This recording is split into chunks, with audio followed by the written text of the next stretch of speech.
तै नमः नमः।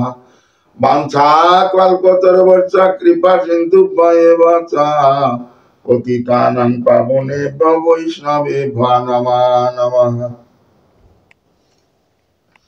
আজকে পাঠ হবে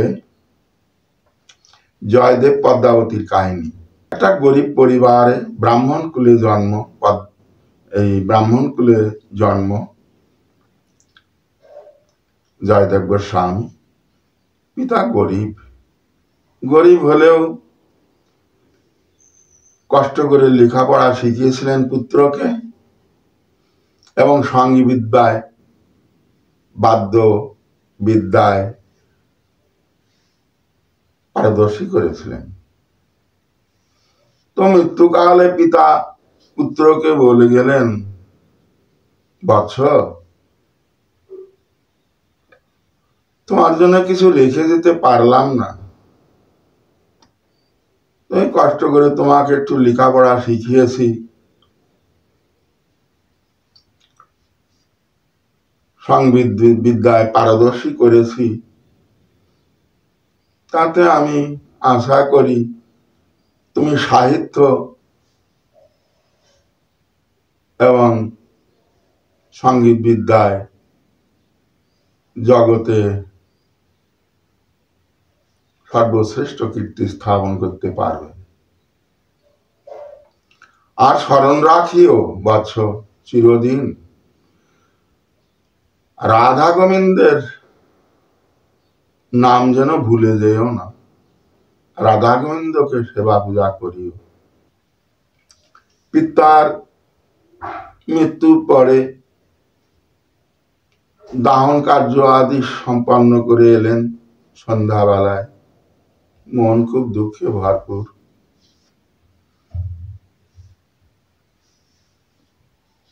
জয়দেবকে এক ব্রাহ্মণ এসে বলছে, শেষ জীবনে তোমার বাবা কি টাকা নিয়েছিল আমার কাছ থেকে, এখন সুদে মূলে তা হয়ে পড়েছে, আমার টাকাটা বিশেষ প্রয়োজন।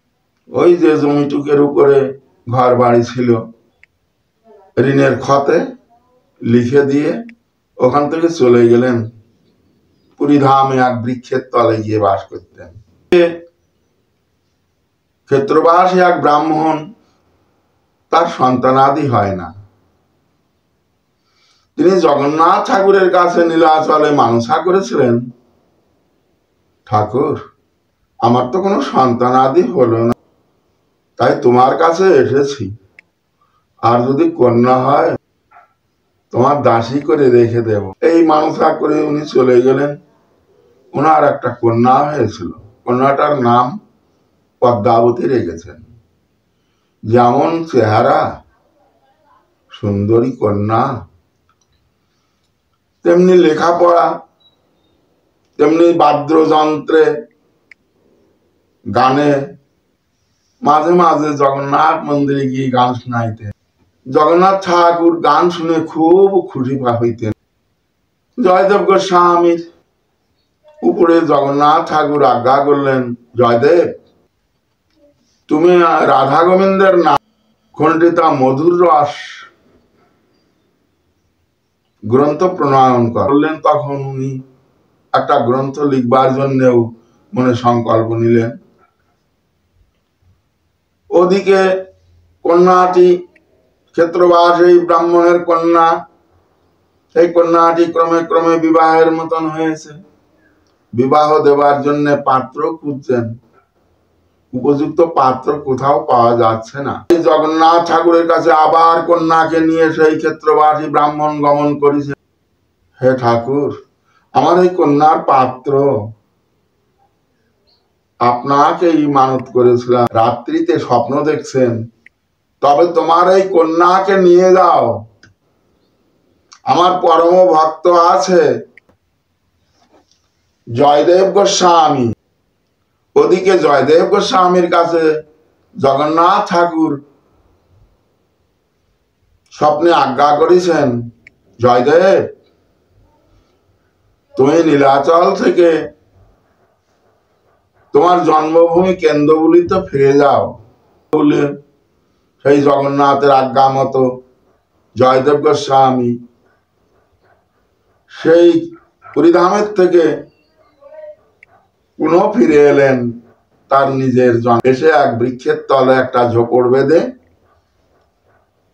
উনি সেখানে বাস করতে। জয়দেব গোস্বামী বাদ্যে সর্বদিক দিয়ে নিপুণ, আর পদ্মাবতীও তদ্রূপ।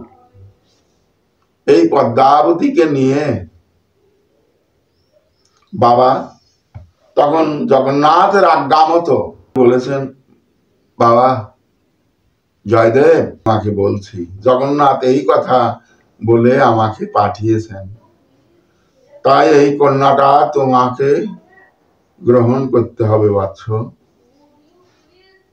জয়দেব গোস্বামী বললেন, আপনি যে আমাকে যে কথা কন্যা গ্রহণ করার কথা বলছেন, এটা আমার পক্ষে অসম্ভব। দেখুন, আমি এই গাছতলার একজন ভিখারি, আমার তো কিছু নাই, আমি ভিক্ষা মেঘে খাই,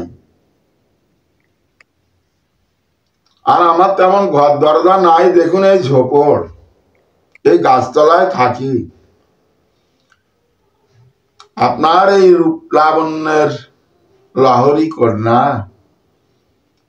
আমি কোথায় রাখবো, আর কি বা খেতে দেব তাকে, কি বা পড়তে দিব, কি করে তাকে আমি গ্রহণ করতে পারি? আর আমি এই মায়ার দড়ি আর কণ্ঠে পড়তে চাই না বাবা। তাই আপনার কন্যাকে নিয়ে আপনি অন্যত্র চলে যান।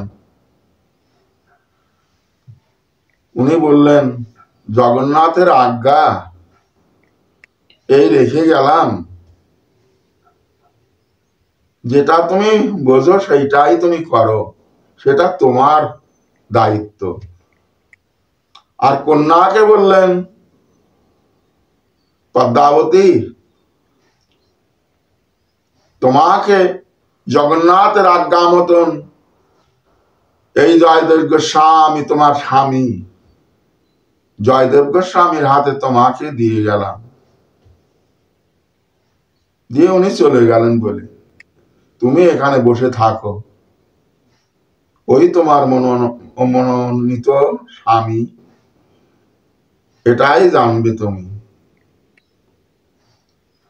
জয়দেব পিতা চলে গেলেন, এই পদ্মাবতীর পিতা চলে গেলেন, আর জগন্নাথের আজ্ঞায় বাধ্য হয়ে গ্রহণ করতে হলো। এই পদ্মাবতীর সঙ্গে জয়দেবের বিবাহ হয়ে গেল।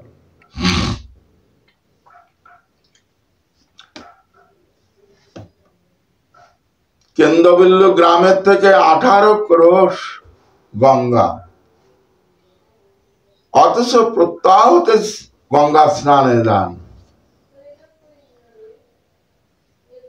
18 ক্রোশ জয়দেব গোস্বামী গঙ্গায় গমন করলে গঙ্গায় এগিয়ে এসে দাঁড়ায়, আর জয়দেব গোস্বামী স্নান করে ফিরে আসে। 18 ক্রোশ গঙ্গা, এরকম ভাবে চলে। কিন্তু গঙ্গা দেবী জয়দেব গোস্বামী স্নান না হলে নিজেকে পবিত্র বলে মনে করে না। কেননা ভবাদ বিদা ভাগবত স্থিভূতা সাং প্রভু তীর্থি কুর্বান্তি তীর্থানি শান্তাস্তে নাগদা ভৃতা। ভবাদৃশ ভক্ত সকল সংচিত্ত স্বরূপ, তারা হৃদয়স্থ ভক্তি গদা দ্বারা তীর্থকে পবিত্র করিয়া থাকেন। গঙ্গা একটা তীর্থ। এর তাৎপর্য হলো এই যে পাপীরা গঙ্গায় স্নান করলে বা তীর্থে গমন করলে পাপীদের পাপ বিলুপ্ত হয়ে যায়, আর সেই পাপ সাধুরা সেই তীর্থে গমন করলে বা অবগাহন করলে সেই তীর্থের পাপ পুনঃ উদ্ধার হয়ে যায়। তীর্থের পাপ সাধু করিলে গ্রহণ। সাধুর কি হয়? তীর্থের পাপ আদি বৈষ্ণবে করিলে গ্রহণ। অন্তর্যামী হরি পরে করেন শোধন। নিতাই গৌর সীতানাথ প্রেমানন্দে হরি হরি বল। একদিন গঙ্গা স্নান করতে জয়দেব গোস্বামী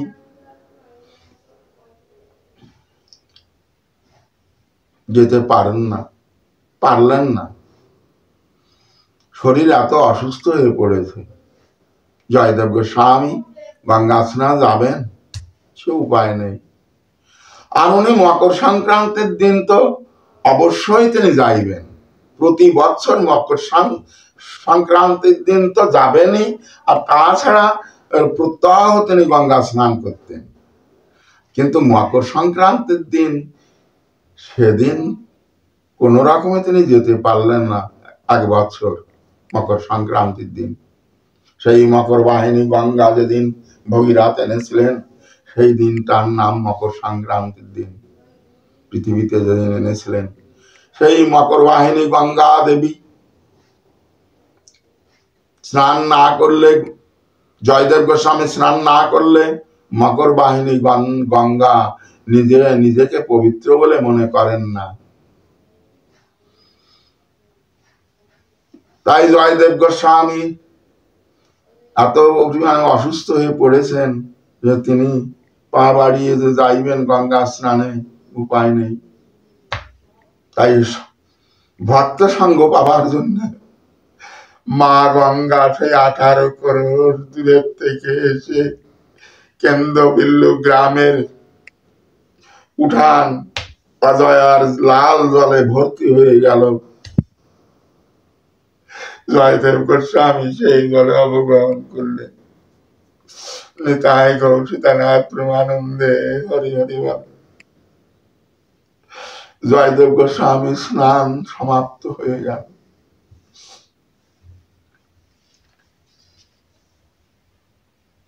জয়দেব গোস্বামী তার নিজের গ্রন্থ লেখেন, আর ওই ভিক্ষা মাধুকরী করে আসেন, ওই 2-1 বাড়ি 3 বাড়ি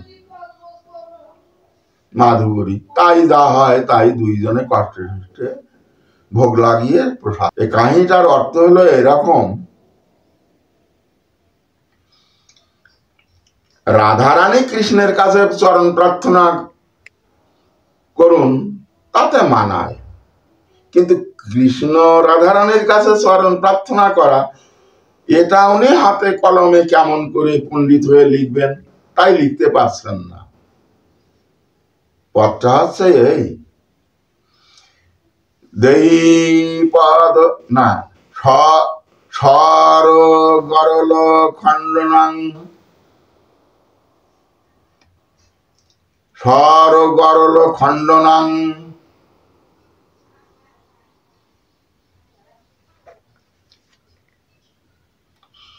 আবার বলছি বাবা, সর গরল হি খণ্ডনাং মম শিরসি মণ্ডনম দেই পদ পল্লব মুদারাম রাধ শ্রীমতী তব পদ বিহান নাহি মোর গতি ব্রহ্মাণ্ড মাঝারে। এই পদটা উনি লিখতে পারছেন না, অথচ বারবার ওনার মনে আসছে এই পদটা। এই পদটাই ওখানে লিখতে হবে, বারবারই এই পদটাই মনে আসছে। সকালের থেকে দুপুর হয়ে গিয়েছে, তবু পদটা পূরণ করতে পারছেন না। বারবার লিখতে যাচ্ছেন, আবার ফিরে আসছেন, লিখতে যাচ্ছেন, আবার ফিরে আসছেন। এই পদটা দুপুর হয়ে গেল। উনি গ্রন্থ রেখে পদ্মাবতীকে বলছেন, পদ্মাবতী,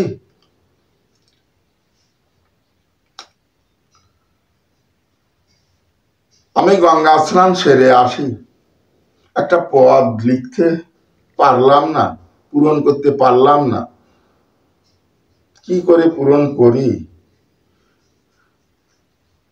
যাও স্নান সেরে এসো। আমার রন্ধন হয়ে গেল, ভোগ লাগিয়ে প্রসাদ পেয়ে নাও। আজকে অনেক বেলা হয়ে গেছে। হ্যাঁ, বেলা হয়ে গেছে, আমি পদটা পূরণ করতে পারলাম না, তাই বেলা হয়ে গেল। উনি চলে গেলেন স্নান করতে, গঙ্গা স্নানে চলে গেলেন। আজ দুপুর হয়ে গেছে, দুপুর হয়নি, আজ দুপুর গমন করেছেন।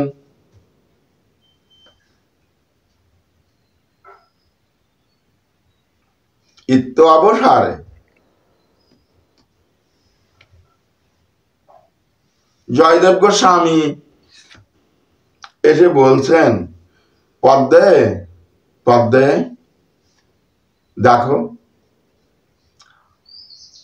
আমার যাওয়া হলো না আজকে গঙ্গা স্নানে, আমি ফিরে এসেছি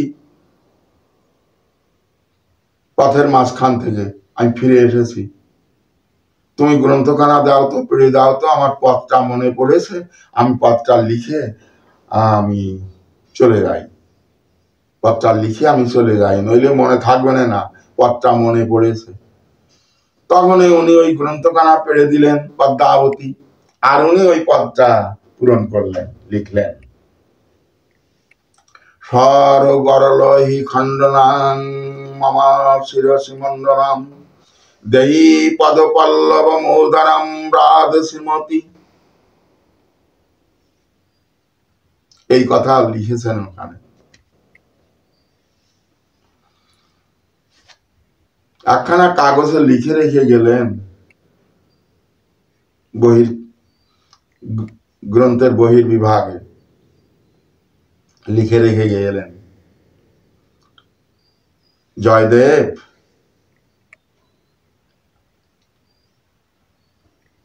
আমি রাধা মাধব নিজে এসে তোমার এই গ্রন্থের পথ পূরণ করে গেলাম, তুমি দুঃখ করিও না। তুমি যে পদ লিখছো ওই পদের অধিকারী আমি, ওই পদ না হলে আমার মনের বাসনা পূরণ হয় না যে জয়দেব, ওই পদটাই আমি ওখানে লিখে গেলাম, তুমি কিছু মনে দুঃখ পেও না, ওই পদটাই হবে। চলে গেলেন। উনি ওই পদটা লিখে প্রসাদ এনে দিলেন।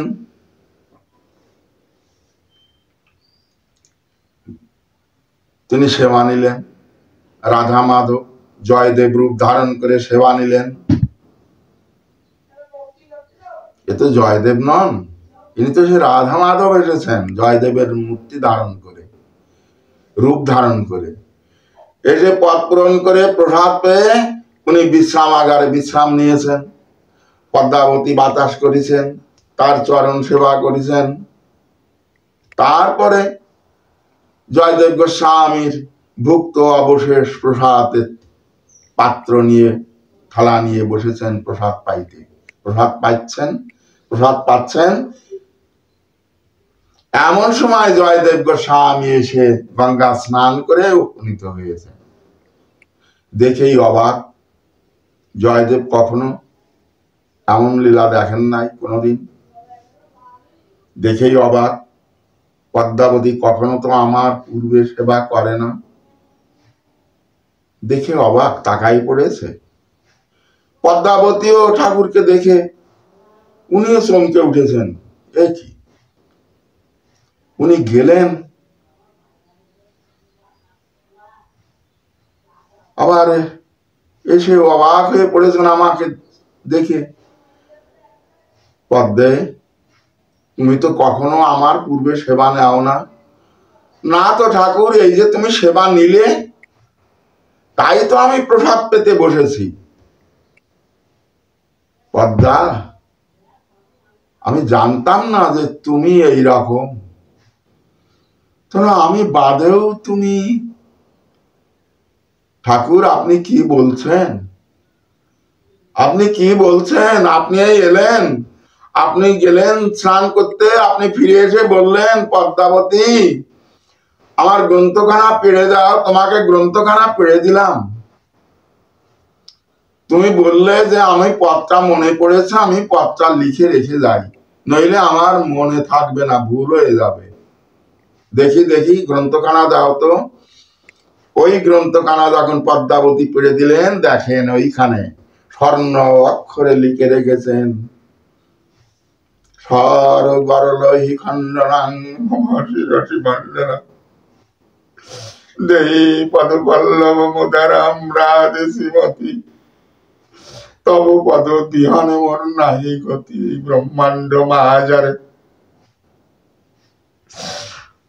জয়দেব গোস্বামী ঠুস হয়ে পড়ে গেলেন।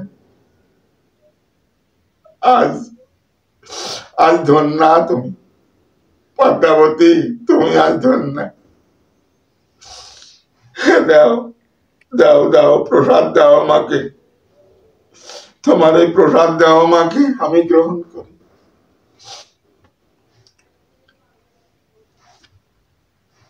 সারা জীবন রাধা মাধবের সেবা পূজা করলাম,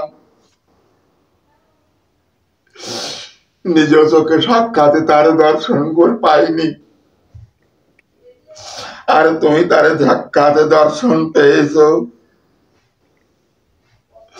নিজ হাতে রন্ধন করে তার সেবা দেওয়ার সৌভাগ্য হয়েছে, নিজ হাতে তার অঙ্গ সেবা করেছ, আর আমি তার দর্শন পর্যন্ত পাইনি। তুমি ধন্য, তুমি ধন্যা, তুমি ধন্যা। তাই পদ্মাবতীর চরণে ষষ্ঠাঙ্গে ঠুস হয়ে পড়েছে। পদ্মাবতী হাত ধরে তুলে বসিয়ে চোখের জল মুছে দিয়ে বলছেন, ঠাকুর তোমার মতো স্বামী আমি লাভ করেছি, তাই জগন্নাথ ঠাকুর আমাকে দর্শন দিয়েছেন। তোমার মতো স্বামী যদি আমি লাভ না করতাম, এই রাধা মাধবের সাক্ষাৎ দর্শন আমার হতো না। তুমি আমার রাধা মাধব, তুমি আমার সাক্ষাৎ স্বামী, তুমি আমার জগন্নাথ, তোমাকে একাকার দেখি। এই জয়দেব গোস্বামী আর পদ্মাবতী দুইজনে এমনি ভাবে রাধা গোবিন্দের। জয়দেব গোস্বামী নীলাচলে গমন করলেন পদ্মাবতীকে নিয়ে। নীলাচলে গিয়ে একটা বৃক্ষের তলে ঝোপড় বেঁধে সেখানে বসবাস করতে লাগলেন। করে দুইজনে রাধা মাধবের সেবা পূজা করে চলেছেন। একদিন জয়দেব গোস্বামী গিয়েছেন শিষ্য বাড়িতে কালেকশন করতে। শিষ্য বাড়ির থেকে কালেকশন করে পয়সা করে টাকা পয়সা সংগ্রহ করে নিয়ে আসছেন। রাস্তার মাঝে এসে দস্যুরা ধরেছে। গোসাই কোথায় গিয়েছিলে, দেখি কি আছে বের করো, টাকা পয়সা দাও। জয়দেব গোস্বামী আর কি বলবেন, বলে বাবা এই শিষ্য বাড়ির থেকে এই রাধা মাধবের সেবা পূজার জন্য নিয়ে যাচ্ছি, তাই তোমাদের যা অভিপ্রায় আমি আর কি বলবো। অর্থগ্রন্থ কেড়ে বুড়ে সব নিয়ে নিলেন,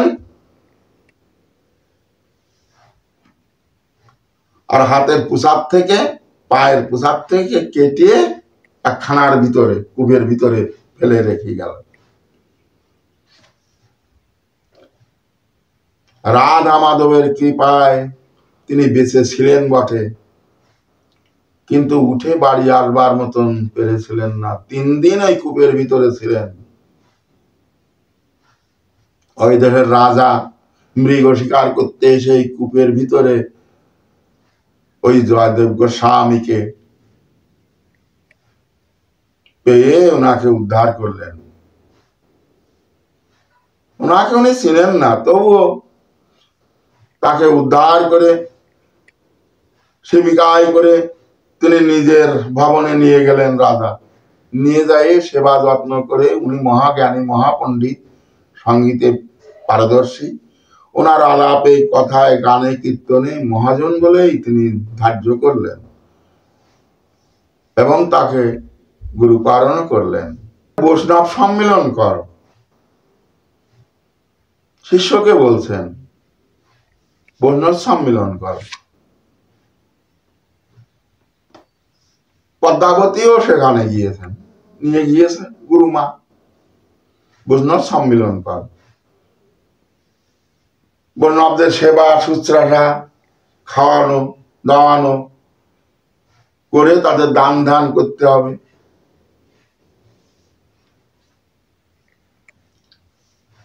এরকম একটা অনুষ্ঠান তুমি আয়োজন করো। তাই বৈষ্ণব যজ্ঞের আয়োজন করে এই বৈষ্ণব যজ্ঞে বহু বহু বৈষ্ণবের নিমন্ত্রণ দিলেন আর ধেড়ি পিটিয়ে দিলেন। বৈষ্ণব সেবা দিচ্ছেন রাজা। আপনারা যে যেখানে আছেন বৈষ্ণব মহাজন, বৈষ্ণব সকলেই আপনারা এই রাজভবনে আগমন করুন আপনাদের সেবার জন্য, আপনাদের দান ধ্যান পাওয়ার জন্য আপনারা এখানে আসুন। সবাইকে দেড়ি পিটিয়ে দিলেন। যে যেখানে পেরেছে সেখান থেকে আসছে।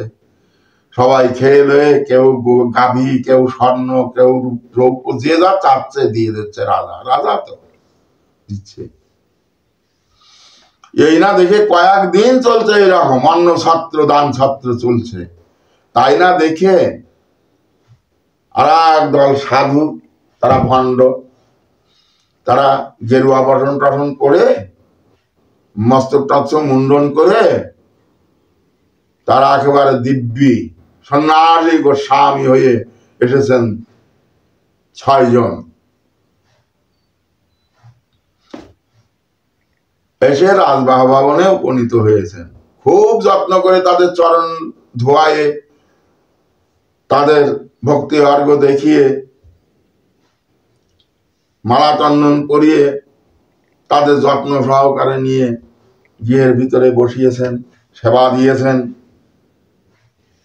সেবার পরে আর যাওয়ার আজ্ঞা নাই, কর্তা ঠাকুরের আজ্ঞা নাই। কর্তা ঠাকুর আজ্ঞা দিলে তবে রাজা দ্বার ছেড়ে দিবেন। দারোয়ানের দ্বার মানা, ইনাদের সেবা দিতে হবে। একদিন চলে গেল, 2 দিন চলে গেল, 1 রাত চলে গেল, 2 রাত চলে গেল, 3 রাত চলে গেল। এবার কর্তা ঠাকুরের কাছে আবার জানানো হলো, কর্তা ঠাকুরের আজ্ঞা নেই, আপনারা যেতে পারবেন না। ওদের তো মনে এরকম এরকম করছে যে ওই যে কর্তা ঠাকুরকে দেখলাম, ওই যে হাত পা কাটা, ও যে সেই কর্তা ঠাকুর সর্বনাশ করেছে, আমাদের গদ্দান হবে, তাই আমাদের যেতে দিচ্ছে না রাজা। ওদের তো মনে মনে ওদের কাজ হয়ে যাচ্ছে, মৃত্যু ওদের মনে মনেই হয়ে যাচ্ছে। সেই চিন্তায় আর ওদের খাওয়া ঘুম নেই। যত্ন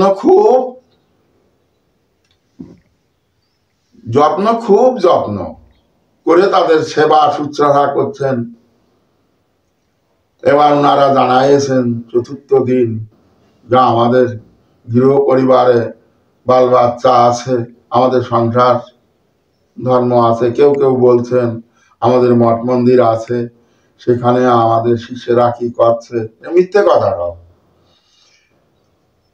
আমরা এখানে আর থাকতে পারছি না, কৃপা করে আমাদের বিদায় দিন। হ্যাঁ, দেয়া হবে, আজকে বিদায় হবে, আজকে বিদায় হবে। কর্তা ঠাকুর বললেন রাজাকে, ওদের জন্য ধন রত্ন রজত কাঞ্চন হীরা জহর মণি মানিক, চাল ডাল খাদ্য খাবারও কত কি দিয়েছে, দিয়ে গাড়ি ভর্তি করে বুঝাই করে দিয়ে পাঠাইছে।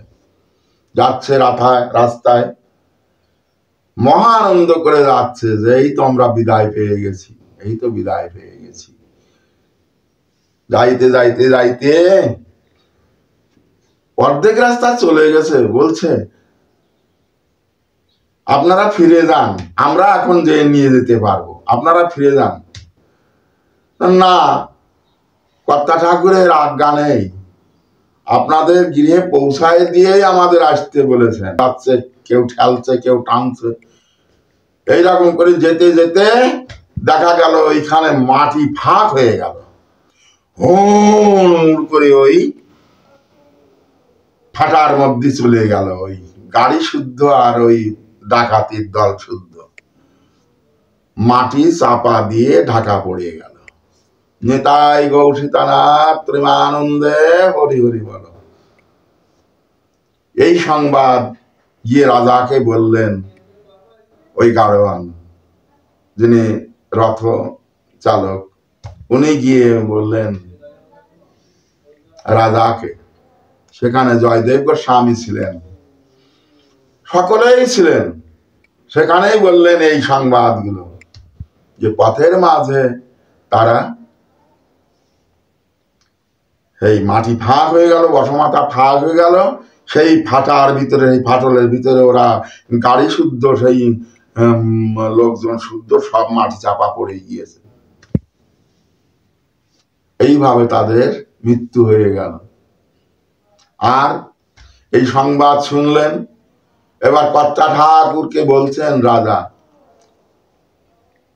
গুরুদেব, কর্তা ঠাকুর, আপনি তো এদের জানেন, জানি, আমি চিনি, ওরাই আমার হস্তপদ কেটে দিয়েছিল, তবে আপনি কেন এত। এবার রাধা মাধবের সেবা করেন আর পূজা করেন।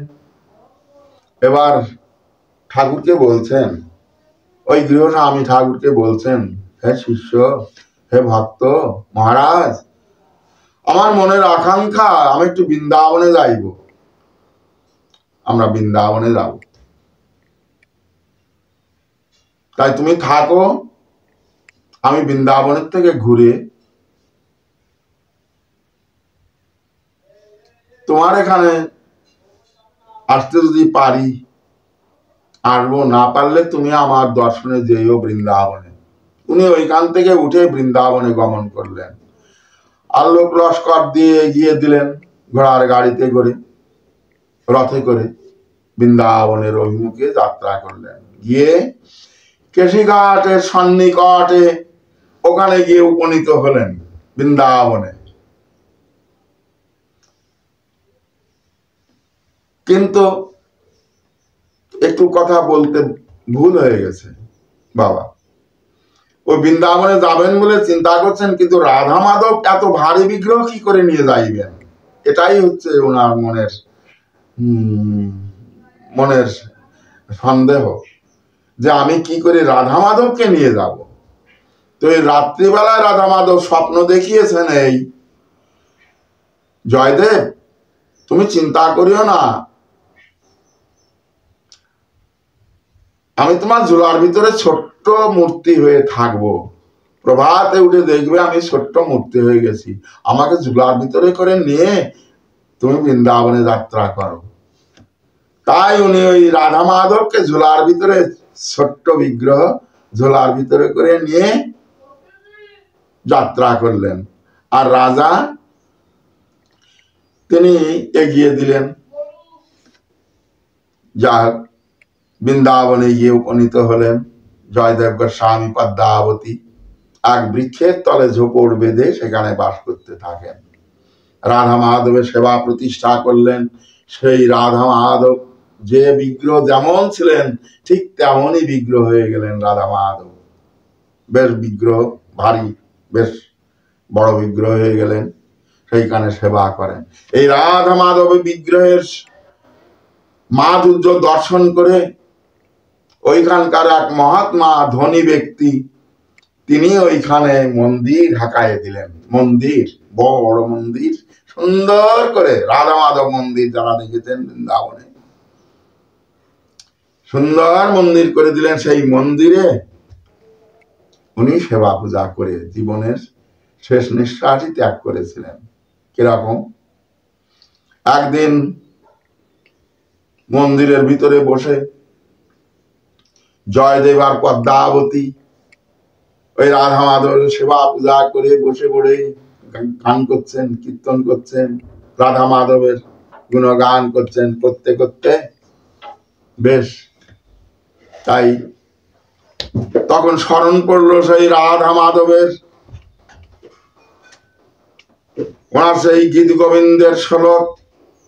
এই গীত গোবিন্দ শ্লোক উচ্চারণ করলেন শেষকালে, সর গরলহি খণ্ডনাং মম শিরসি মণ্ডনাম দেহি পদ পল্লব মুদরাম রাধে শ্রীমতী তব পদ বিহান নাই মোর গতি ব্রহ্মাণ্ড মাঝারি দেহি পদ পল্লব মুদরাম রাধে শ্রীমতী তব পদ বিহান নাই মোর গতি ব্রহ্মাণ্ড মাঝারি সর গরলহি খণ্ডনাং মম শিরসি মণ্ডনাম দেহি পদ পল্লব মুদরাম রাধে শ্রীমতী তব পদ বিহানে নাই মোর গতি ব্রহ্মাণ্ড মাঝারে। এই পদ উচ্চারণ করতে করতে উনি সিদ্ধত্ব লাভ করে জীবনের শেষ নিঃশ্বাস ত্যাগ করে উনি নিত্যধাম প্রাপ্ত হলেন। আর পদ্মাবতী, হে প্রাণপতি রাধা মাধব, আমার কি করে গেলে প্রভু, এই বলে উনি ওখানে পড়ে গেলেন। দুইজনে মন্দিরের ভিতরে উনি সমাপ্ত হয়ে গেলেন। নিতাই গৌসীতানাথ প্রেমানন্দে হরি হরি বল।